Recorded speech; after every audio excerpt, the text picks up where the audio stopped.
తత్సత్. ఓం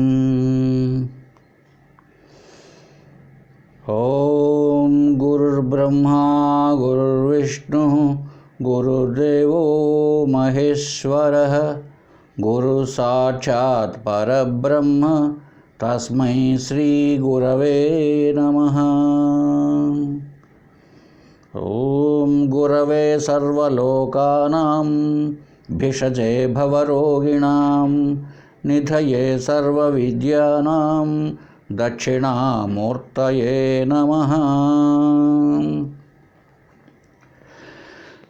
జయ గురుదేవా జయ మహాదేవా, జయ గురుదేవా జయ మహాదేవా. బ్రహ్మజ్ఞానముచే మోక్షం బని, బ్రహ్మము కేవలం అపరోక్షం అని. బ్రహ్మజ్ఞానముచే మోక్షం బని, బ్రహ్మము కేవలం అపరోక్షం బని. బ్రహ్మము నాకు వేద్యము కాదని, బ్రహ్మము నాకు వేద్యము కాదని, బ్రహ్మము నేనని తెలిపిన దేవా, బ్రహ్మము నేనని తెలిపిన దేవా. జయ గురుదేవా జయ మహాదేవా. తత్వమసి మహావాక్యార్థంబును ప్రీతితోడ బోధించుచు నాకు. తత్వమసి మహావాక్యార్థంబును ప్రీతితోడ బోధించుచు నాకు. మృత్యుభీతి నిర్మూలన చేయుచు, మృత్యుభీతి నిర్మూలన చేయుచు, మృత్యుంజయునిగా చేసిన దేవా, మృత్యుంజయునిగా చేసిన దేవా. జయ గురుదేవా జయ మహాదేవా. సంచిత ప్రారబ్ధాగాములను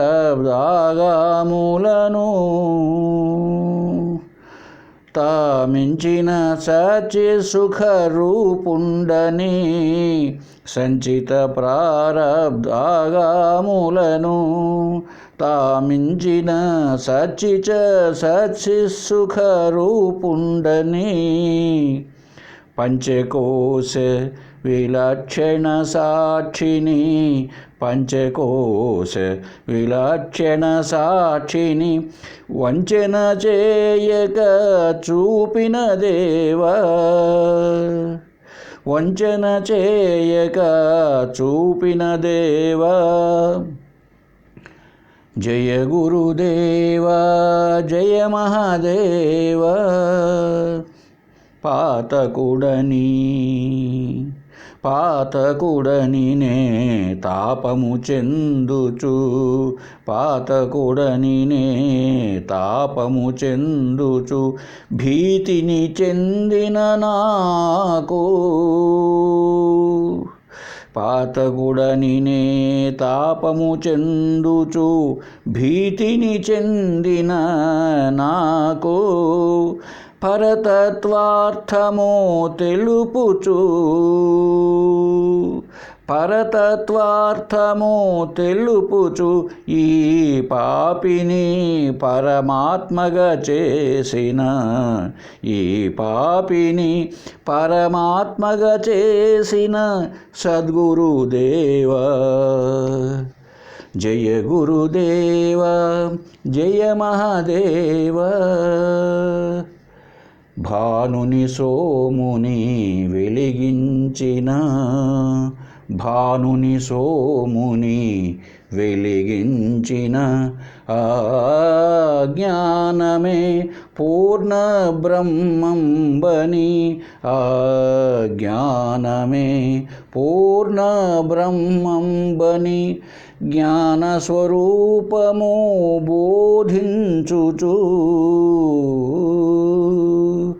జ్ఞానస్వరూపము బోధించుచు ఈ దీనునిగాచిన మహాదేవ ఈ దీనునిగాచిన మహాదేవ జయ గురుదేవ జయ మహాదేవ జయ గురుదేవ జయ మహాదేవ బ్రహ్మజ్ఞానముచే మోక్షంబని బ్రహ్మమునేనని తెలిపిన దేవా బ్రహ్మం జ్ఞానము నేనని తెలిపిన దేవా జయ గురుదేవ జయ మహాదేవ హరి ఓం తత్సత్ శ్రీ గురుభ్యో నమః. కాకరపర్తి కృష్ణశాస్త్రి గారు రచించినటువంటి సదాముక్తి సుధార్ణవంలో 3వ తరంగంలో ఆ మనస్సు ఆత్మ అని వాడు వాదన చేసినప్పుడు సిద్ధాంతి ఖండన చేస్తూ వచ్చాడు. ఈ ఖండనలో చిట్ట చివరి శ్లోకం 49వ శ్లోకానికి వెళుతున్నాం. బంధస్యాద్ అధ్యాసమూలేన మోక్షస్య జ్ఞానమూలతః మనః కారణం ఇతి ఆహ శృతిర్నాత్మేతి తన్మనః. ఏం జరుగుతున్నది? మనస్సు అధ్యాస వలన బంధానికి లోనైనట్లు అట్లే ఈ మనస్సే ఆత్మజ్ఞానము వలన మోక్షమునకు కారణమవుతున్నది. ఏమండి, శృతులు చెప్తున్నాయన్నమాట. ఇలాగా ఉపనిషత్తులు ఏం చెప్తున్నాయి? అధ్యాస వలన అంటే తను కాని దానిని తనుగా భావించడం అధ్యాస. అది సత్యము కాని దానిని సత్యం అనుకోవడమే, మిథ్య కాని దానిని సత్యం అనుకోవడమే ఏమండి అధ్యాస. ఏమి పాము కానటువంటి తాడును పాము అనుకోవడమే అధ్యాస. అదే భ్రాంతి, అదే మాయ. రకరకాలైనటువంటి పేర్లు పెడదాం. ఈ మనస్సు ఏమవుతున్నది? అధ్యాస వలన అధ్యాసకు లోనైపోయింది. ఈ కారణం మనమంతా జీవులుగా ఎందుకు పరిగణించబడుతున్నామో అన్నిటికీ కారణం ఈ భ్రాంతేనండి, అధ్యాస. అందుకే ఆదిశంకరుల వారు బ్రహ్మసూత్రాలకు శారీరక మీమాంస అదే వేదాంత దర్శనంలో ఆ బ్రహ్మసూత్రాలకు మొదలుపెట్టక ముందే దాన్ని భాష్యం రాస్తూ ఆయన అధ్యాస భాష్యము అని రాశారండి ముందే.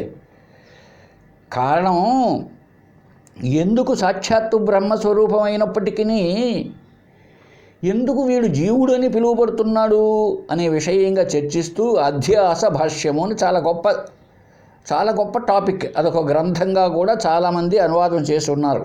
అధ్యాస భాష్యము. అదొక్క టాపిక్ అర్థమైతే మనకు ఇదంతా ఎందుకుంది, ఈ మాయ, ఈ అజ్ఞానం, భ్రాంతి అని తెలిసిపోతుంది. అధ్యాసలో ఎన్ని రకాలు అన్నది, అధ్యాస ఎలా జరుగుతున్నది అనేదంతా అక్కడ వివరించబడింది. కనుక ఈ మనస్సు ఈ అధ్యాసకు లోనైపోయి బంధంలో ఇరక్కపోయినా అనుకుంటూ ఉందన్నమాట. అది ఒక చాకలి వాని కుమారుడు గాడిదలన్నీ తోలుకువచ్చాడంటే ఒక 5-6 గాడిదలు ఉన్నాయి వాడికి. సాయంత్రం గాడిదలు తోలుకొని వచ్చినాడు. అవంతా కూడా ఒక పాకలో కట్టి వేయాలి. 5 గాడిదలు అనుకున్నప్పుడు 4 గాడిదలు కట్టివేయడానికి 4 గుంజలు ఉన్నాయి, 5 గుంజలు ఉన్నాయి. 4 గుంజల దగ్గర తాళ్ళు ఉన్నాయి. ఆ 4ంటిని కట్టేశాడు. ఈ 5వ దాన్ని కట్టేయడానికి తాడు లేదు అక్కడ. అప్పుడు దాన్ని ఎలా కట్టేయాలి? అప్పుడు వాళ్ళ తండ్రిని పిలిచి, నాన్న తాడు లేదు ఎలా కట్టేయాలంటే ఆయన ఏం చేశాడు తెలిసిన? చీకటిగా ఉందన్నమాట ఆ పాకలో. తాడు ఉన్నట్టు ఆ తాడుతో గాడిద మెడను అట్లా చుట్టుతున్నట్టు ఆ తాడుతో కట్టివేస్తున్నట్లు యాక్షన్ చేశాడనమాట. అంతే గాడిద దగ్గర. ఇంక పదరా అన్నాడు. వాడికి ఏం అర్థం కాలేదు. సరే ఏమో తండ్రి గారు కదా అని వాడు కూడా వెళ్ళిపోయాడు. ఇంట్లో పడుకున్నారు. ఉదయాన్నే వచ్చినారు. ఆ గాడిదలు మేపడానికి పోవాలి ఇప్పుడు వాడు. అంటే ఎక్కడ బట్టలు ఉతికే పని లేదు కనుక తోలుకొని పోవాలి. ఈ 4 త్రాడు తీస్తూనే, మెడలో ఉన్న త్రాడు తీస్తూనే అంటేనే అవన్నీ బయలుదేరినాయి. ఈ 5వది ఉన్నదే, తాడు లేకుండా రాత్రిపూట వాళ్ళ తండ్రి గారు అలా యాక్షన్ చేసిపోయాడే, ఆ గాడిద దగ్గర తాడు ఏం లేదు. అది తోలితే పోలేదు. అది పోనే లేదనమాట. ఎంత తోలే పోలేదు అసలు. అక్కడి నుంచి కదలలేదు, గుంజు దగ్గర నుంచి. దానికి తాడుతో బంధించలేదు. తాడుతో బంధించపోయినప్పటికీ అది గుంజ వదిలి బయటికి రాలా. పోయి వాళ్ళ నాన్నకి చెప్పినాడు. దాన్ని ఎంత అరిసినా ఎంత కొట్టినా పోలేదు, నేను గుంజ దగ్గరలోనే ఉందేను. ఆయనకి అర్థమైపోయింది. అప్పుడు వచ్చాడంటే వాళ్ళ నాన్న వచ్చి, తాడును ఎలా ఇప్పుతారో అలాగే ఆ గాడిద యొక్క మెడ చుట్టూ మళ్ళీ చేయి తిప్పి ఆ గుంజ దగ్గర తాడు ముడి విప్పినట్టుగా యాక్షన్ చేసి అంట పోయింది గాడిద. అలాగే ఉంది ఇప్పుడు మన బ్రతుకు కూడా. మనమందరం గాడిద లాంటి వాడు, గాడిదలం. నిజానికి మనకేమీ బంధం ఏమీ లేదు. బంధంలో ఇరుక్కుపోయినట్టుగా అయిపోయింది జన్మల నుంచి. ఇప్పుడు గురువు గారు శాస్త్రాల ఉపనిషత్తులు ఏం చెప్తున్నాయంటే, ఇదిగోనయ్యా బంధం విప్పుతున్నానంటాడు గురువు. నీ బంధాలు విప్పతీస్తా. ఎక్కడుంది బంధం? చివరికి నా బంధో నా మోక్ష అన్నాడు గౌడపాదాచార్యులు. బంధము లేదు, మోక్షము లేదు చివరికి. ఎందుకు? బంధం ఉంటే కదా మోక్షం. ఇప్పుడు దాని తాడును కట్టివేసి ఉంటే నిజానికి గుంజకు, అప్పుడు దాని తాడు ఇప్పాలా, తోలాల. అసలు లేదు, బంధమే, తాడే లేదు. అయినా ఏం చేయాల్సి వస్తుంది? ఉంది అన్నట్టుగా. అందుకే ఈ సిద్ధాంతాన్ని ఏమన్నారయ్యా వేదాంతంలో, అద్వైత వేదాంతంలో అంటే అధ్యారోప అపవాదము. ఇది మెథడాలజీ. ఈ బోధంతా కూడా అధ్యారోప అపవాదం. ఆరోపించడం, ఉంది బంధము అన్నట్టు. ఎందుకని మనం అనుకుంటూ, ఇప్పుడు ఆ గాడిద అనుకుంటుంది నేను బంధంలో ఉన్నానని. నీకు బంధంలో లేవు, పోవేంటే వినదు. మరి ఏం చేయాలి? బంధాన్ని వదిలిపెట్టినట్టు చేయాలి. నువ్వు బంధంలో ఉన్నావు, బంధాన్ని నేను ఇప్పుతున్నాను అన్నట్టుగా. అందుకే ఇవన్నీ చెప్పి నీకు 3 శరీరాలు ఉన్నాయి, నీకు 5 కోశములు ఉన్నాయి. ఎక్కడ ఉన్నాయి? ఏం కట్టే అసలు ఆత్మ కంటే రెండవది లేదంటుంది. అదే కదా అద్వైతం. అద్వైతం అంటే అర్థం ఏమిటి? రెండవది లేదు. మరి పంచకోశాలు ఏంటి? ఇవన్నీ ఎందుకు చెప్పడం? చూడండి, విచిత్రంగా లేదు. అయితే బట్ ఆ మెథడాలజీని అంతా. ఇప్పుడు ఆ చాకలివాడు వచ్చి దాన్ని తాడు ఇప్పినట్టు యాక్షన్ చేస్తేనండి గాడిద పోతుంది కదా, పోదు. నిజంగా తాడు లేదు కదా. అలాగే మనమంతా ఇది జరిగేది. ఇదే అధ్యాస, భ్రాంతి.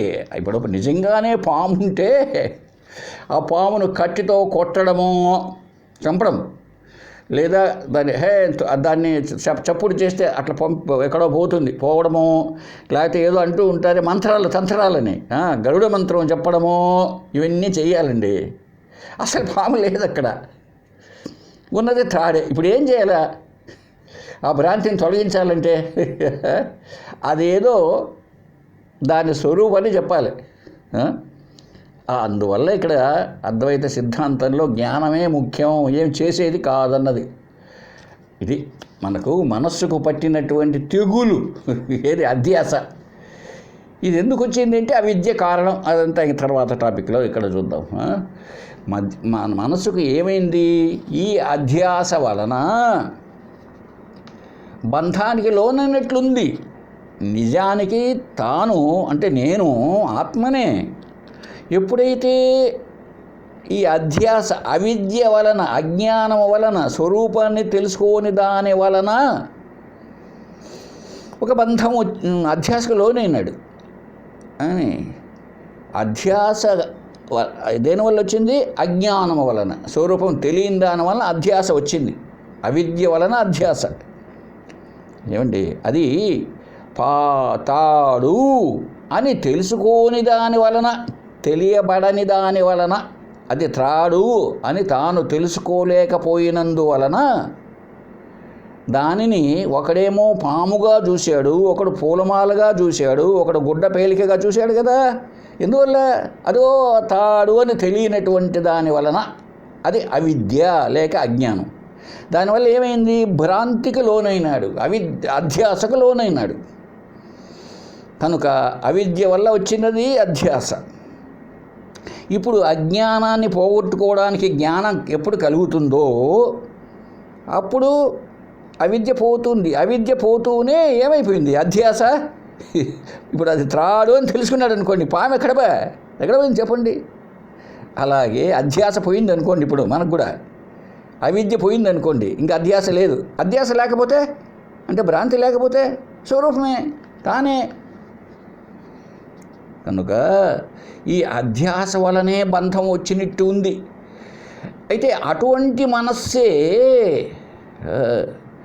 ఆత్మజ్ఞానం వల్ల మోక్షానికి కారణమవుతున్నది. ఇప్పుడు అధ్యాసకు లోనైంది ఎవరు? మోకాలా కాదు, ముక్క కాదు. చూసారండి, ఏది అధ్యాసకు లోనైంది? మనస్సు, అంతఃకరణం మనస్సే. అవిద్యకు కానీ అధ్యాసకు కానీ భ్రాంతికి కానీ ఏది లోనైంది? కళ్ళు కాదు, మనస్సు అయింది. ఇప్పుడు బంధం నుంచి బయటికి రావడానికి ఆత్మజ్ఞానం పొందాలి కదా. ఏది పొందాలా? మనస్సే. మనస్సే బంధానికి లోనైంది, మనస్సే మోక్షానికి కారణమైంది.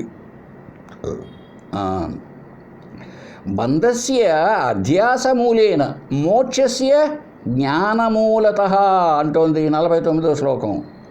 బంధము అధ్యాస వలన జరిగింది, మోక్షస్య జ్ఞానమూలతః జ్ఞానం వల్ల మోక్షం కలుగుతున్నది.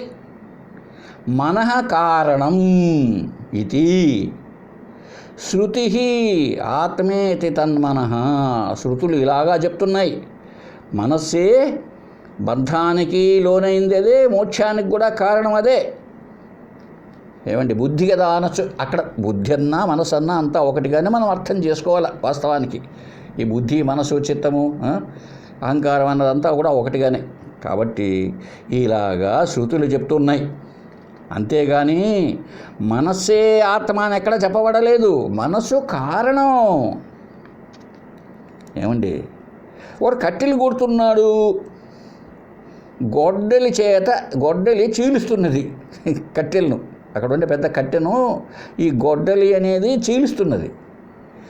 గొడ్డలి కారణంగా ఆ కొయ్య చీల్చబడినది. గొడ్డలి కారణముగా ఆ కొయ్య చీల్చబడినది, పొయ్యిలేక మంట వేసుకోవడానికి అనుకోండి. ఇప్పుడు గొడ్డలి కారణం అంటే గొడ్డలి చీలుస్తున్నది నిజమే. అయితే గొడ్డలికి చైతన్యం ఎక్కడిది? అది పనిముట్టు. ఎవరికి? అవడ్రంగి, ఆ కట్టెలు కొట్టేవానికి గొడ్డలి అనేది ఒక పనిముట్టు మాత్రమే. అలాగే మనసు కారణముగా బంధం వచ్చింది, మనసు కారణముగా మోక్షము అన్నది దానికి ఎవరో ఉన్నారు, అది కారణమే. కానీ మనస్సు అనేది అక్కడ ఆత్మ కాదు. మనసు ఎప్పటికి కూడా ఆత్మ కానలేదు. అందుకే దాన్ని అంతఃకరణం అన్నారు, లోపలి పనిముట్టు. ఎందుకు? కామక్రోధ లోభ మోహ మతమాత్సర్యాదులు, సంకల్ప వికల్పాదులు అన్నీ బయట జరిగేటివి కాదు, మిగిలినవన్నీ బయట. కన్ను బయట ఉండేటువంటి దృశ్యాలను చూస్తుంది, చెవి బయట ఉన్నటువంటి, అంటే ఎక్కడ బయట అంటే మన శరీరానికంటే బయట ఉన్నటువంటి శబ్దాలను వింటుంది. నాలుక కూడా దానికి బయట నుంచి వచ్చిన వస్తువు దానిపైన పడినప్పుడు అది రుచి తెలుసుకుంటుంది. స్పర్శేంద్రియం అంటే చర్మం, దానికి బయట వేడే గడ్డ బయట వస్తువులకే తెలుసుకుంటుంది, అన్నీ అంతే. కాళ్ళు అనే కర్మేంద్రియం బయట నడుస్తుంది. ఏమండి, చేతులు అనేది బయట వస్తువులను పట్టుకుంటూ ఉంటుంది. అందుకే వీటిని బహిర్కరణాలు. ఇది అంతఃకరణం, కనిపించదు. లోపల ప్లాన్స్ వేస్తుంది, లోపల జ్ఞానాన్ని పొందుతుంది, లోపలే కోపపడుతుంది, లోపలే సుఖపడుతుంది, లోపలే దుఃఖపడుతుంది.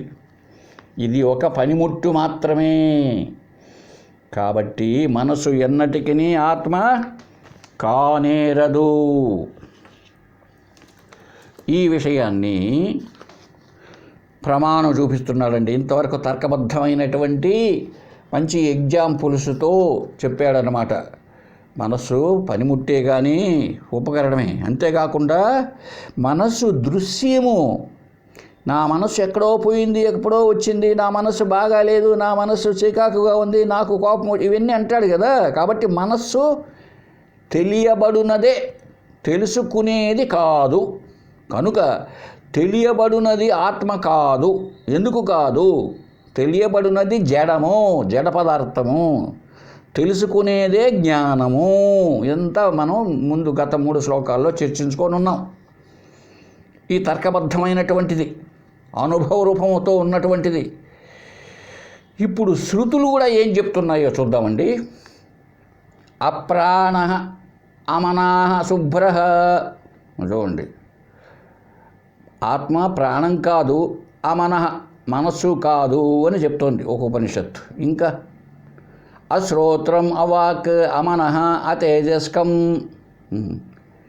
ఆత్మ అశ్రోత్రం చెవులతో ఉండేది కాదు, చెవులు ఉండేది కాదు, అవాక్ మాటలు ఉండేది కాదు, అమనః అది మనస్సు లేనిది, ఆత్మ వాక్కు లేనిది. అలాగే అతేజస్కం అది తేజస్సు కూడా కాదు. ఆత్మ తేజస్సు కూడా కాదన్నమాట. కనుక ఆత్మ శృతి యుక్తి అనుభవం మేరకి మనస్సు ఆత్మ కాదు అన్న విషయం మనకు అవగాహనకు కొద్దిగా వచ్చింది. సరే, ఇంకను దాన్ని సంక్షిప్తముగా అంతా బేరీజు వేసుకొని ఈ తర్కబద్ధమైనటువంటి విషయాన్ని సంగ్రహంగా చెప్పుకునే ప్రయత్నం చేద్దాం. ఈ మన ఆత్మవాది మతాన్ని ఎలా ఖండన చేశామో ఒకసారి సింహావలోకనం చేసుకొని తర్వాత బుద్ధి ఆత్మ అంటాడు ఒకడు, వాడే విజ్ఞానవాది, వాడి దగ్గరికి వెళదాం తర్వాత. ఇప్పుడు మన ఆత్మవాది ఖండన ఎట్లా చేశాడు? వాడు ఆత్మవాది యొక్క వాడి అభిప్రాయాన్ని అంటే చెప్తున్నాడు. ఈ బాడిస, ఉలి ఇవన్నీ పనిముట్లు ఉన్నాయి కదా వడ్రంగికి, వీటి మాదిరిగానే అవి వాటిపాటికి అవి పనిచేయవు, స్వతः సిద్ధం కాదు, అవి స్వయం సిద్ధం కాదు. అవి ఇంకొకరి చేత పనిముట్లు, కరణములు కదా వడ్రంగికి, ఉలి, బాడిస, రంపము ఇట్లాంటివన్నీ. అదేవిధంగా మనస్సు కూడా కరణము, పనిముట్టు. అందువల్ల అది ఆత్మ కాదు. బాగా అర్థమైంది మనకు. ఎప్పుడు కూడా పనిముట్టు తాను కాదు, చేస్తుంది అనొచ్చు. కానీ ఇప్పుడు వడ్రంగి ఇంటి దగ్గర పోయి, అమ్మా ఆయన ఏం చేస్తున్నాడమ్మా అన్న అనుకో, ఆయన పలాని ఊలితో ఆ కొయ్యను చెక్కుతున్నాడు అందనుకోండి. ఇప్పుడు అక్కడ పోయి మనం చూస్తే ఊలి పని చేస్తూ ఉంటుంది, దాన్ని చేత్తో పట్టుకొని ఏం చేస్తుంటాడు. నిజానికి ఊలి పనిముట్టు, చేసేది ఎవరు? వడ్రంగి కదా. అలాగే మనస్సు అనేది ఒక పనిముట్టు, కనుక అది ఆత్మ కాదు. బాగుంది. అలాగే తర్వాత పాయింట్లో గాఢ నిద్రావస్థలో మనస్సు అనేది లేదు. మనస్సు లక్షణం ఏమిటి? సంకల్ప వికల్పాలు. సంకల్పము అనేటప్పటికీ ఒక విషయాలు ఉంటాయి. ఆ విషయాలు కంటి ద్వారా, చెవి ద్వారా, ఈ బహిర్కరణాల ద్వారా వెలువడితే అది జాగ్రత్త అవస్థ. వాళ్ళంతా ఆఫీస్ మూసేసిపోయినట్టు పోయినారు. ఎవరు? ఈ కన్ను, ముక్కు, నోరు, చెవి, చర్మము ఇవంతా వెళ్ళిపోయినప్పటికీ ఆఫీసర్ ఏదో పనుండి అదేదో చేస్తున్నాడే. అప్పుడు ఆయన చంద్రబాబు నాయుడు గారు వీడియో కాన్ఫరెన్స్ అది పెట్టుకున్నాడు అనుకోండి, అప్పుడు ఆఫీసర్ అక్కడే ఉండాలి వీడియో కాన్ఫరెన్స్ కోసం. అప్పుడు ఏం చేస్తాడు ఆయనే నీళ్లు తెచ్చుకుంటాడు తాగడానికి, అటెండర్ లేడు. ఆయనే ఆ ఫైల్ తీసుకుంటాడు, ఆయనే A1 ఫైలు, ఆయనే B1 దగ్గర ఉన్న ఫైల్ అన్నీ తీసుకొని ఆయనే చూసుకుంటా కూర్చుంటాడు ఆ వీడియో కాన్ఫరెన్స్లో కదా. అలాగే స్వప్నావస్థలో ఇంద్రియాలన్నీ, ఈ పనిముట్లన్నీ టైం అయిపోయింది సార్ మేము పోతామని 5 గంటలకు వెళ్ళిపోయినారు. ఈయన ఆఫీసర్ అక్కడే ఉన్నాడు కదా. కాబట్టి జాగ్రత్త అవస్థలోనూ స్వప్నావస్థలోనూ మనసు ఉండేటప్పటికీ ఈ జాగ్రత్తావస్థలో మెలకువలో జాగ్రత్త ప్రపంచం కనిపిస్తున్నది స్థూలముగా. స్వప్నంలో స్వప్న ప్రపంచం సూక్ష్మముగా. అక్కడ సుఖ దుఃఖాలు ఉన్నాయి, ఇక్కడ సుఖ దుఃఖాలు ఉన్నాయి. అయితే సుషుప్తి అవస్థలో ఆ కరణములు పనిముట్లే కాకుండా ఆ A1, B1, B6 వీళ్ళంతా ఉన్నారే, వాళ్ళే కాకుండా అసలు ఆఫీసులో కూడా డోర్ మూసుకొని పోయినాడు. అంటే మనస్సు లేదు. అయితే మనస్సు లేనంత మాత్రముతో మనస్సు ఉంటే ఏమైంది? ఈ జ్ఞానం అనేటువంటిది అదే కదా ప్రజ్ఞానం. అది మనస్సు ఉంటే ఏమైంది? లౌకిక జ్ఞానముగా, విశేష జ్ఞానముగా తెలియబడుతున్నది ఇంద్రియాల ద్వారా పోయిన దానివల్ల. ఎక్కడ? మెలకువలోను కళ్ళలోను విశేష జ్ఞానాలు, విశేషమైనటువంటి వస్తువుల లౌకిక జ్ఞానం పొందడానికి అది విశేష జ్ఞానంగా ఉంది. అక్కడ మరి గాఢ నిద్రలో ఎవరూ లేరు, మనసు కూడా లేదు. అయితే సామాన్య చైతన్యం ఉన్నది. సామాన్య జ్ఞానం, విశేష జ్ఞానం లేదు, కానీ సామాన్య జ్ఞానం ఉన్నది. ఆ ఉండదాని వల్లనే మళ్ళీ నిద్ర లేయగలుగుతున్నాడు. ఆ చైతన్యం లేకుండా పోతే గోవింద ఎత్తుకొని పోవాలా, రామకృష్ణ గోవింద అనుకుంటూ శవాన్ని ఎత్తుకొని పోవాలా? అది లేదు కదా. చైతన్యం సామాన్యంగా ఉంది. అంటే అర్థం ఏమిటి? మనస్సు లేనటువంటి ఆ గాఢ నిద్రావస్థలో కూడా చైతన్యము లేదు అనడానికి మనకి ఎలాంటి రుజువులు లేవు.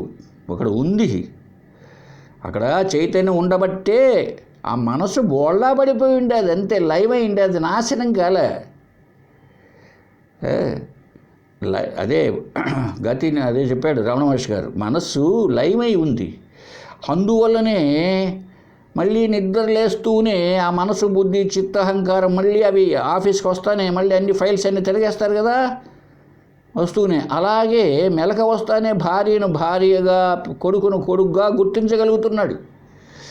నిజానికి గాఢ నిద్రలో వీళ్ళంతా నశించినారనుకో, ఏమి లేకుండా పోయినారనుకో, ఎట్లా గుర్తుపడతాడు? గుర్తుపట్టలేడు. కనుక గాఢ నిద్రావస్థలో చైతన్యం సామాన్యంగా ఉంది.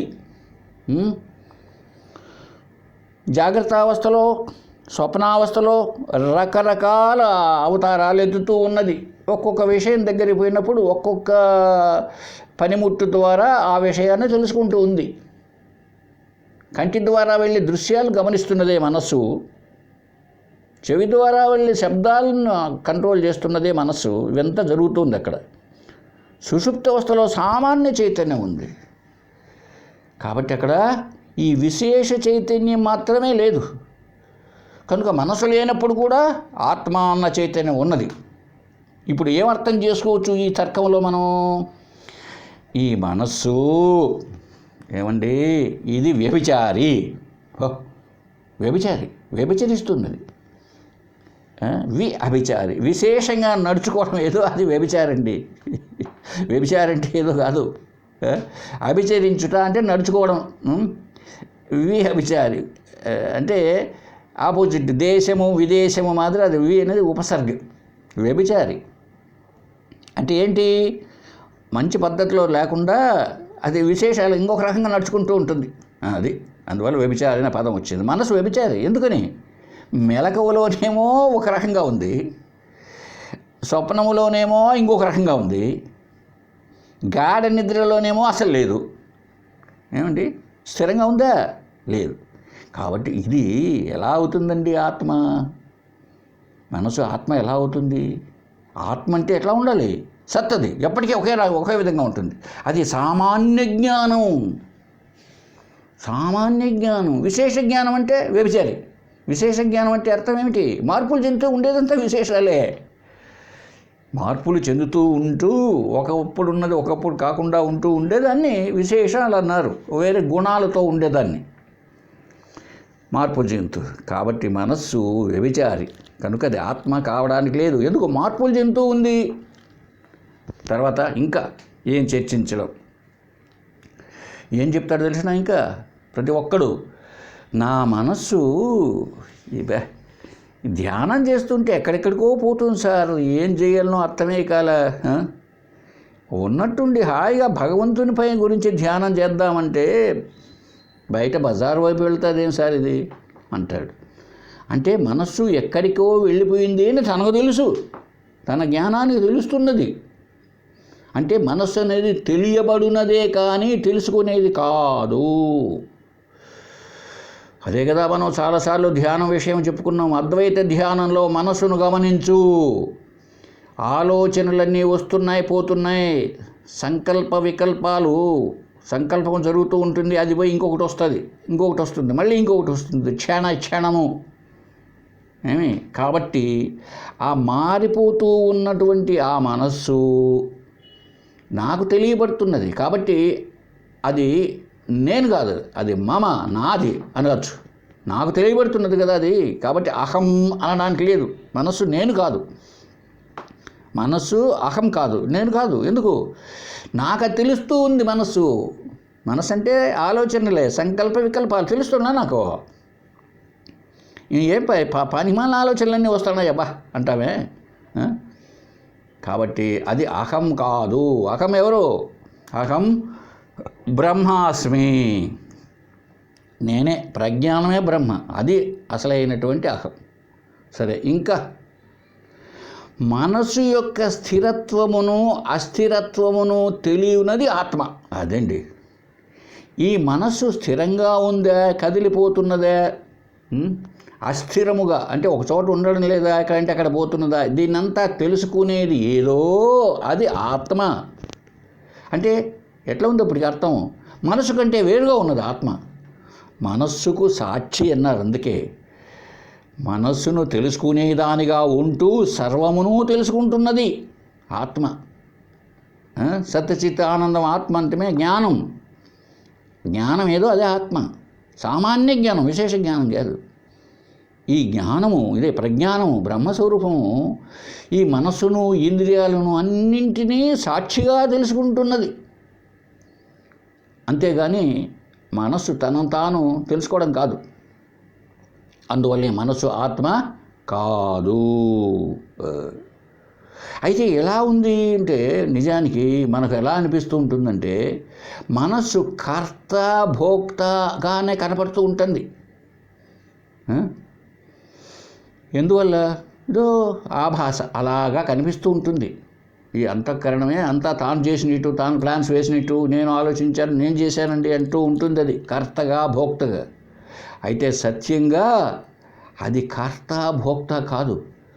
నేను ఎప్పుడూ చెప్పుకుంటూనే, ఒక అయస్కాంతం దగ్గర పెట్టినటువంటి ఒక ఇనప ముక్క అది. ఆ ఇనప ముక్క అయస్కాంతంతో పాటుగా ఉన్నప్పుడు మాత్రమే దానికి అయస్కాంత శక్తి వస్తున్నది, లేనప్పుడు రావడం లేదు. అది ఇనప ముక్కగానే మిగులుతుంది. ఒరిజినల్ అయస్కాంతం ఎప్పటికి కూడా అది అయస్కాంత శక్తి కలిగి ఉంటూనే ఉంటుంది. ఎప్పుడు కూడా తన అయస్కాంత శక్తిని పోగొట్టుకొనదు. ఏది తనకెదురుగా ఒక ఇనప ముక్క వస్తే దాన్ని అట్రాక్ట్ చేస్తుంది. ఏది రానప్పుడు తన పాటికి తానే ఉంటుంది. ఇదే ఆత్మ. ఏదైనా వస్తువు ఉంటే ఈ వస్తువు ఉన్నది అని చెప్తుంది ఆత్మ చైతన్యం, జ్ఞానం. ఏ వస్తువులు, ఏ విషయాలు లేనప్పుడు తన పాటి తాను ఆనందం, తన స్వరూపమే ఆనందం. అదే కదా గాఢ నిద్రలో ఉన్నది. ఏమీ లేవు అక్కడ. ఎందుకు లేవు? మనసు లేదు. మనసు ఉంటే ప్రపంచం ఉన్నది. మనసే లేకపోయినప్పుడు ప్రపంచమే లేదు. మనసు బోళ్ళా పడిపోయిన అర్థంలాగా ఉంది. తాను లేడు, తానున్నాడు. అదే మనసు వచ్చింది, ప్రపంచం వచ్చింది. ఆత్మ చైతన్యం అన్నిటిని గమనిస్తూ ఉంటుంది. ఏమండి? కాబట్టి ఆత్మ చైతన్యం అన్నది అది. ఇంతకుముందు ఒకసారి చెప్పాను, మళ్ళీ చెప్తున్నా, గుర్తు చేసుకుందాం. ఆ స్ట్రీట్ లైట్ వెలుగుతూ ఉన్నది వీధిలో తన పాటికి తాను. ఇది ఆత్మ అనుకున్నాం. అది ప్రకాశం. దానికి ఆ రోడ్డులో ఎప్పటికీ వెలుగుతుంది. ఎవ్వరూ రాలేదు రోడ్డు వెంట, తన అలాగే వెలుగుతూ ఉంటుంది.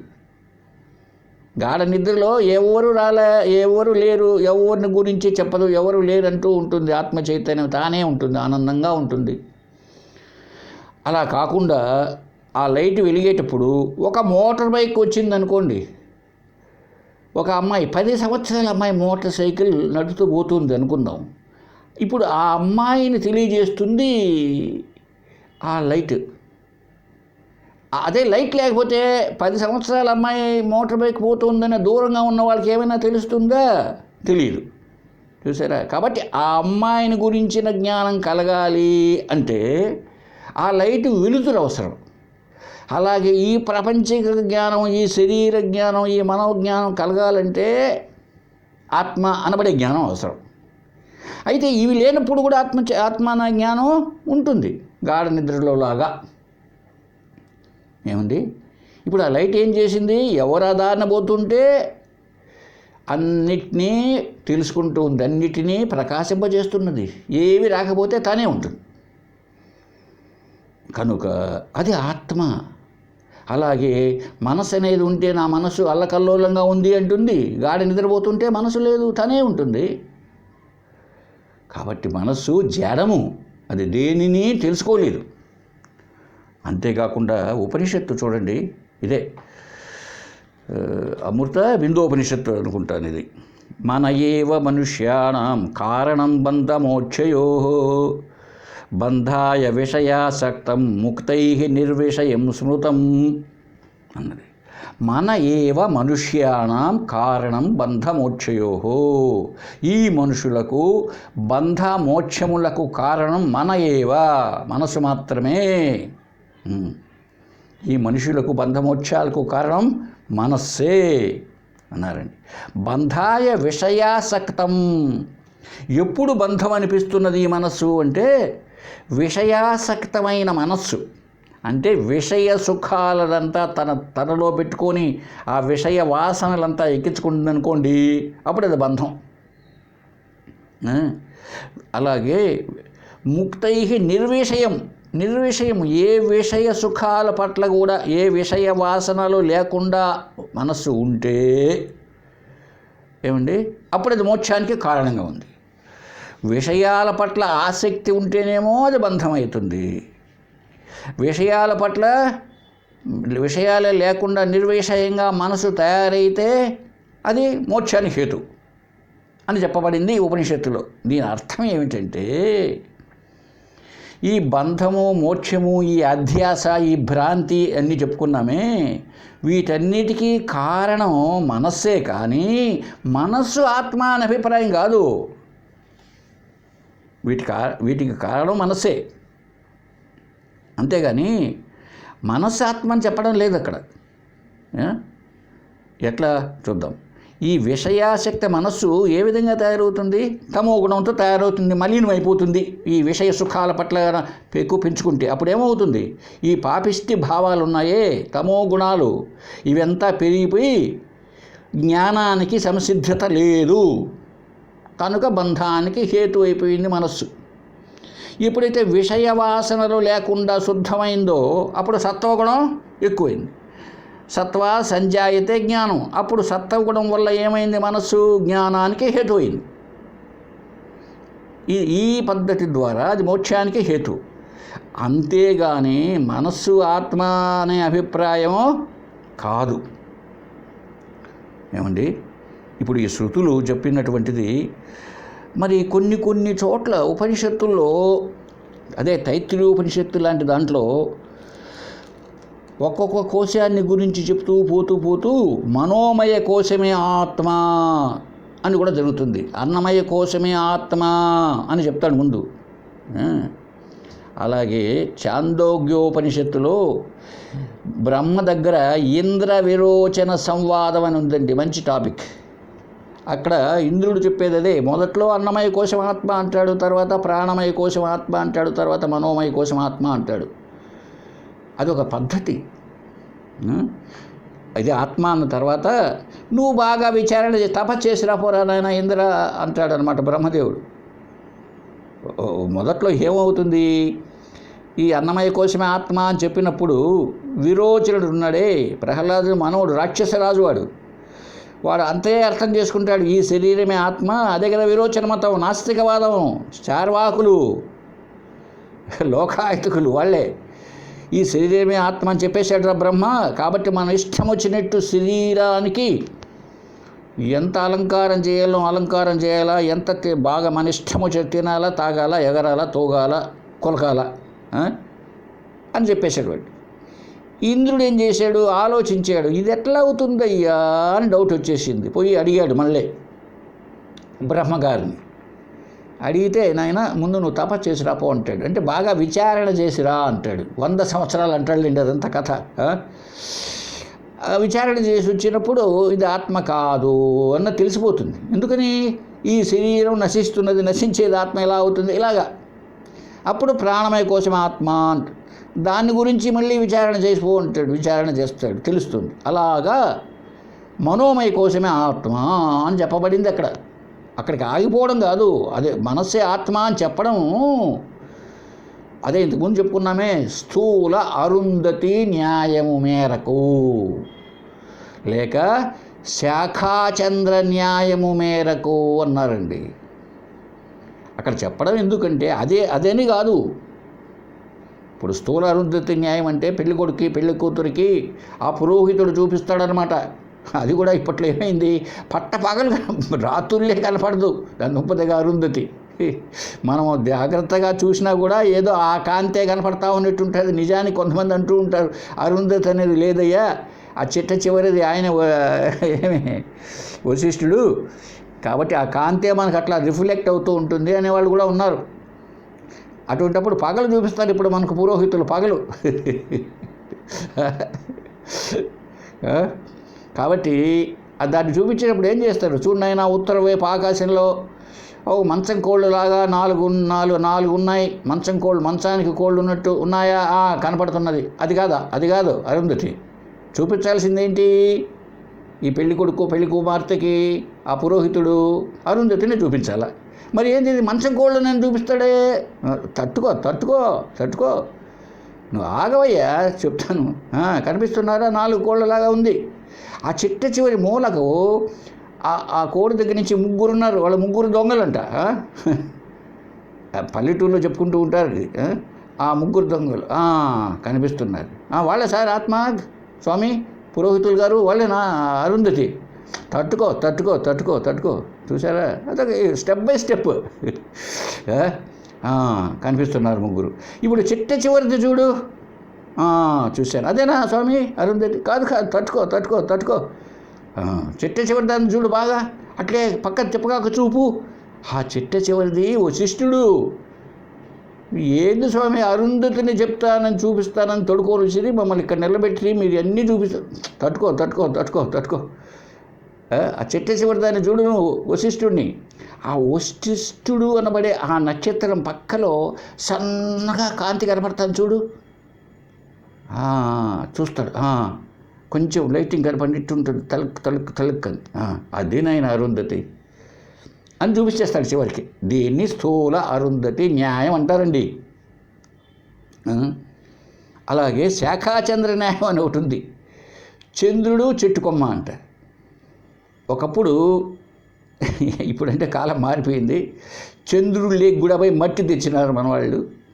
ఒకప్పుడు నవగ్రహ స్తోత్రంలో విధియనాడు మా పెద్దలంతా కూడా, మా తాతగారు మా నాన్నగారు వీళ్ళంతా కూడా విధియనాడు చంద్రుని చూసి, పాడ్యమ రోజు కనిపించాడు ఆకాశంలో చంద్రుడు, విధియనాడు కనిపిస్తాడు, తేలికగా సన్నగా కనపడతాడు. ఆయన చూసేది మహా కష్టం కనపడేది. అప్పుడు శ్లోకం కూడా చెప్పించేవాళ్ళు, దది శంఖ తుషారాభం క్షీరార్ణవ సముద్భవం నమామి శశినం సోమం శంభోర్మకుట భూషణం అని చంద్రుని పైన. ఇప్పుడు పోయింది లేదండి అంతా. పొరపాటున చూడు దండం పెట్టుకోరా అన్నాం అనుకో, ఏంది తాత అది గోళమైపోయా మట్టిది, అది పరప్రకాశము, సూర్యుడు వెలుతురు దానిపైన పడి కాంతి వస్తూ ఉంది. అసలు మన వాళ్ళంతా చంద్రుడు దిగినారు అక్కడ, ఏదో ఈ మధ్య వేసినారు పేపర్లో, ఎప్పుడు దాంట్లో కూడా నీళ్లు కనపడ్డాయంట, వాటర్ సోర్స్ ఉందంటున్నారు. అందువల్ల ఇప్పుడు తాత చెప్పలేడు, మనవాడు వినడు. కాకపోతే ఏ చంద్రుడు ఆ చంద్రుడు. చంద్రుడు చాలామంది ఉన్నారండి, చంద్రుడు ఒకటి కాదు. లక్ష్మీదేవితో పాటు ఒక చంద్రుడు పుట్టినాడు.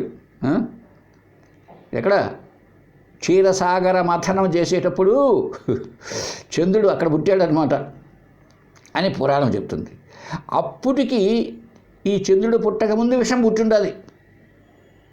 ఆ విషాన్ని శివుడు తాగి ఉన్నాడు గొంతులో పెట్టుకొని. అప్పటికి శివుడు నెత్తిన చంద్రుడు ఉన్నాడు. మరి ఈ పుట్టిన చంద్రుడు ఎవరండి? ఏమండి ఒకసారి ఆలోచించండి. శివుడికి తలలో ఎప్పుడు చంద్రుడు ఉంటాడు. ఆ శివుడే క్షీరసాగర మాత్రంలో విషం పుట్టినప్పుడు ఆయన తాగాడు. ఆ విషం పోతానే లక్ష్మీదేవికి తమ్ముడు వీడు ముందు పుట్టాడు. కల్పవృక్షము ఇవంతా పుడతాయి అన్నమాట అక్కడ. కామధేను, చంద్రుడు వీళ్ళంతా. మరి ముందే ఉన్నాడు కదా ఆయన తలపైన. ఈయనెవరు? ఇంకా సెకండ్ చంద్రుడు అండి, డబుల్ యాక్షన్ అనుకోండి, నష్టం లేదు. ఇంతకు ఏంటంటే ఇక్కడ చెప్పేది, అక్కడ అటువంటి ఉపనిషత్తుల్లో మనోమయ కోశమే ఆత్మ అన్నారని తర్వాత అది వినకుండా ఇదేనండి వేదాంతంలో వచ్చే ఇబ్బంది కూడా అదే. ఈ సత్సంగాల్లోనూ అద్వైతం ఎందుకు గిట్టడం లేదు అందరికీ ద్వైతమేనంటే పరిపూర్ణంగా వినరన్నమాట. ఏదో ఒక రోజు వచ్చి వింటారు, అక్కడికి ఏదో ఒకటి వచ్చి విన్నప్పటికీ అది వెనక ముందు పూర్వాపరములు తెలియదు, ఇంకా అయిపోయింది అక్కడికి. తర్వాత ఏం చెప్పబడుతుందో తెలిస్తే కదా. కర్మ అవసరం అన్నారు, అంతే కర్మయోగం, మేమంతా కర్మయోగులం అండి అంటాడు కూర్చొని. దుంపదగ్గర నెక్స్ట్ భక్తి ఉంది, మరి భక్తి ఒకటి ఉందయ్యా, దాని జోలికి వెళ్ళాడు. మేము కర్మయోగులం, నిష్కామ కర్మ చేస్తున్నాం. అక్కడ దేవాలయ గుడిలో భోజనాలు పెడితే ఆకులన్నీ ఎత్తేసాం సార్, దేవాలయాన్ని శుభ్రం చేసి మేమంతా కర్మయోగులం సార్ అంటాడు. మరి దానికంటే పై స్టెప్పు భక్తి. కొంచెం భగవంతుడి గురించి 4 భజన పాటలో లేకపోతే 4 శ్లోకాలు నేర్చుకొని మేమంతా దాసులం సార్. దాసులం ఎవరికి? దాసులంట. ఎవరికి దాసులు అంటే రాయికే? గుళ్ళో ఉండేది ఎవరండి? రాయి, దానికి దాసులు. కాదండి దేవుడు. ఏమయ్యా ఎప్పుడన్నా పోయి దేవుడికి ఏమన్నా పోయి నువ్వు ఆయనకు కొంత వాళ్ళ ఇంట్లో కసువు దోసి కాఫీ పెట్టించినావా? దేవుడి దగ్గర పోయి వెట్ట దాసు చెప్పాడు. అక్కడికి ఆగిపోతారు భక్తి వరకు. లేకపోతే ఈ మధ్యలో ఒకటి వచ్చేసింది యోగా శ్వాస పైన ధ్యాస, కుంభకం మొదలు పెడతారు. తల కింద పెట్టి కాళ్ళు పైకెత్తాడు. మయూరాసనం, సిద్ధాసనం, ఇవన్నీ చెప్తూ ఉంటారు. ఆ పాట ఇంకా కొంతమంది మొదలు పెడతారు ధ్యానం. ఒకసారి ఎవరో టీవీలో ఒక స్వామీజీ గారు ఉన్నారు, ఆయన కూర్చొని ధ్యానం చేస్తూ ఉంటే ఆ వెనకలు కూర్చొని ఉంటారు జనం అంతా. ఆయన ఒక భగవాన్ ఎవరో కానీ, మహర్షి భగవాను ఏదో పేరు తెలీదు, మహర్షి ఆయన. వెనకలు కూర్చున్న ఆడవాళ్ళంతా కూడా, ఆడవాళ్ళు మగవాళ్ళు ఊగుతూ ఉంటారంటే తలకాయ అంత. అది ధ్యానం. ఒక మిషన్ పేరు చెప్పను, ఆ మిషన్ వాళ్ళు 3 గంటలు ధ్యానం చెప్తారు. ఒకసారి చూశాను నేను మా కోడూరులో ఉన్నప్పుడు. నరసరామయ్య కుమారుడు ఇంట్లో వాళ్ళంతా ఆ మిషన్ వాళ్ళంతా కూర్చుంటారు ఒక రోజున, వారాలు బుధవారం ఎప్పుడు 3 గంటల సేపు ధ్యానం. ఎట్లా కూర్చుంటారు తెలుసా అండి? తలలు వాల్చేసి ఇట్లాగా, కొంతమంది భుజానికి వాల్చుకొని, కొంతమంది గోడ కానుకొని, ఇది ధ్యానం. అది నిద్ర. అది ధ్యానం ఎట్లా చేయాలి? స్థిర సుఖమాసనం వేసుకొని ధ్యానానికంటూ కైవల్యోపనిషత్తు కానీ భగవద్గీత 6వ అధ్యాయం ఏం చెప్పిందో కూడా తెలియదు మహానుభావులకు. మేము 3 గంటలు ధ్యానం అనే వాళ్ళు ఉన్నారు, మరి ఉన్నారండి. అందువల్ల ఈ మనోమయ కోసమే ఆత్మ అని చెప్పబడింది అంటే దానికోసం కాదు. స్థూల అరుంధతి న్యాయం ప్రకారం ఆ తర్వాత చెప్పబడుతుంది ఆత్మ విషయంగా, అంతేగాని అది ఆత్మ కాదు, మనస్సు ఆత్మ కాదు అని తేల్చేశాడండి. సరే, నెక్స్ట్కి ఆ తర్వాత బుద్ధి ఆత్మవాదం వస్తుందండి. బుద్ధి ఆత్మ, దీన్ని బుద్ధి ఆత్మవాదులు అంటారు. ఇదంతా ఈ బుద్ధి ఉండేవాడు ఏమో, అందుకే బుద్ధుడు అయిపోయాడు ఆయన. వీళ్ళంతా బుద్ధిని మతం వాళ్ళు. దీన్నే క్షణిక విజ్ఞానవాదం అని రకరకాల, లేదా శూన్యవాదం మళ్ళీ ఒకటి ఉంది. ఇలాగా ఈ మతాన్ని గురించి ఆ బుద్ధుని శిష్యుడి మతం అది. బుద్ధుడికి 4 శిష్యులు అంట. 4 రకాలైన వాటిల్ని ఏర్పాటు చేశారు. అది నాస్తిక మతం అది. వాడేమంటాడు? బుద్ధి ఆత్మ అంటాడు. బుద్ధి అంటే ఈ క్షణికం. ఇప్పుడు మన బుద్ధి ఎట్లా ఉంది, ఒక్కొక్కసారి ఒక్కొక్క విషయాన్ని చూసినప్పుడల్లా ఇంకొక మారిపోతుంది, జంప్ చేస్తూ ఉంటుంది, క్షణికమే. ఇది ఆత్మ అంటాడు. మళ్ళీ దానికి ఖండన జరుగుతుంది అనుకోండి. ఎందుకు చెప్పాల్సి వస్తుందంటే ఇదంతా మనము మొట్టమొదట్లో ఆత్మస్వరూపులమే కదండి, ఆత్మస్వరూపులమే. అయితే ఏం చేస్తున్నామంటే మనకు కనిపించేది మన శరీరం. ఈ శరీరమే ఆత్మ అని కొంతమంది. కాదు ఒక గువ్వ ఆ గూట్లో ఉన్నట్టు, లేకపోతే పంజరంలో ఉన్నట్టు ఈ శరీరంలో గుండెకాయల దగ్గర, ఎక్కడ గుండెకాయలు ముక్కిన కాయలు ఉన్నాయంటే, ఎక్కడో కాయలు ఉన్నాయంట లోపల, అక్కడ ఉంటుందండి ఆత్మ. మేము చూసామండి సినిమాలో. ఆ లోపల కరెక్ట్గా గుండెకాయల్లో ఉంచేసారు జ్యోతి, అలా బయటకు వచ్చేసి అలా పోతూ ఉంటుందండి. పోయి విష్ణుదేవునిలో కలిసిపోయిందండి. ఇది ఉందన్నమాట కొంతమందిలో. లోపల ఎక్కడ ఉంటుంది ఆ గుండెకాయల్లో? మనసు ఉండేది గుండెకాయలోనే సార్, బుద్ధి ఉండేది గుండెకాయల్లోనే సార్, ఏడుంటుంది సార్? ఆ కాయల్లో ఉంటుంది. కాబట్టి అది సార్ ఆత్మ. ఇలాగా అపభ్రంశం అంటామే. భ్రష్టు పట్టిపోయింది మన హిందూ మతము, హిందూ వేదాంతము అర్థం కాక. అందువల్ల మన శరీరాన్ని గురించి ముందు అర్థం చేసుకోవడానికి ప్రయత్నం చేసి, ఈ శరీరం అనుకుంటున్నావు కదయ్యా, ఈ శరీరం కాదు. సరే, ఇవన్నీ చైతన్యవంతంగా ఉన్నాయి కదా ఇంద్రియాలంటే, అది కాదయ్యా ఆత్మ, ప్రాణం కదండి, ఇదే కదా, ప్రాణం పోతే చచ్చిపోతారు అని అంటే కాదయ్యా, ప్రాణం కూడా కాదు. మనసు ఏమోనండి ఆలోచిస్తూ, అసలు మనసు ఆలోచన లేకపోతే వాడు నీళ్లు తాగుతాడా, అన్నో తింటాడా చెప్పండి? మత్తు ఇచ్చేసారు, మనసు లేదు చెప్పండి, ఇదే కదా ఆత్మ అంటాడు. కాబట్టి అది కాదు. ఇప్పుడు బుద్ధి వచ్చేసింది. ఈ బుద్ధి కలిగిన వాడు చెప్తాడు, బుద్ధి అంటే ఇంటెలిజెన్స్ కదా, ప్రతి ఒక్కటి జ్ఞానంతో కనిపిస్తోంది కదా, అదే ఆత్మ అంటాడు. కాదు. తర్వాత ఏముంది, ఇంకా అయిపోయింది బుద్ధి. మనసు బుద్ధి రెండే. ఆ చిత్తము అహంకారం అండి అనొచ్చు మీరు. మనసుతో పాటే చిత్తము, బుద్ధితో పాటే అహంకారం ఉన్నాయండి, కలిసి ఉంటాయి ఇప్పటికీ. కనుక బుద్ధికి లాస్ట్. అయితే వాడు ఇంకొకటి ఏమంటాడు ఈ బౌద్ధ మతంలోనే, ఏమి లేదా, శూన్యమే ఆత్మ, ఏమీ లేనిదే ఆత్మ. చూడండి, శూన్యవాది అంటారు వాడిని. అది కాదు అని ఖండన చేయబడుతుంది. ఇదంతా రాబోయే క్లాసెస్ విషయం చెప్తున్నా. సరే, నెక్స్ట్ క్లాస్ నుంచి ఆ బుద్ధియే ఆత్మ అనేవాడు ఏం చెప్తాడో చూద్దాం. ఓం పూర్ణమదః పూర్ణమిదం పూర్ణాత్ పూర్ణముదచ్యతే పూర్ణస్య పూర్ణమాదాయ పూర్ణమేవావశిష్యతే. ఓం శాంతి శాంతి శాంతి. ఓం సర్వేషాం స్వస్తిర్భవతు. ఓం సర్వేషాం శాంతిర్భవతు. ఓం సర్వేషాం పూర్ణం భవతు. ఓం శాంతి శాంతి శాంతి. హరి ఓం తత్సత్. హరి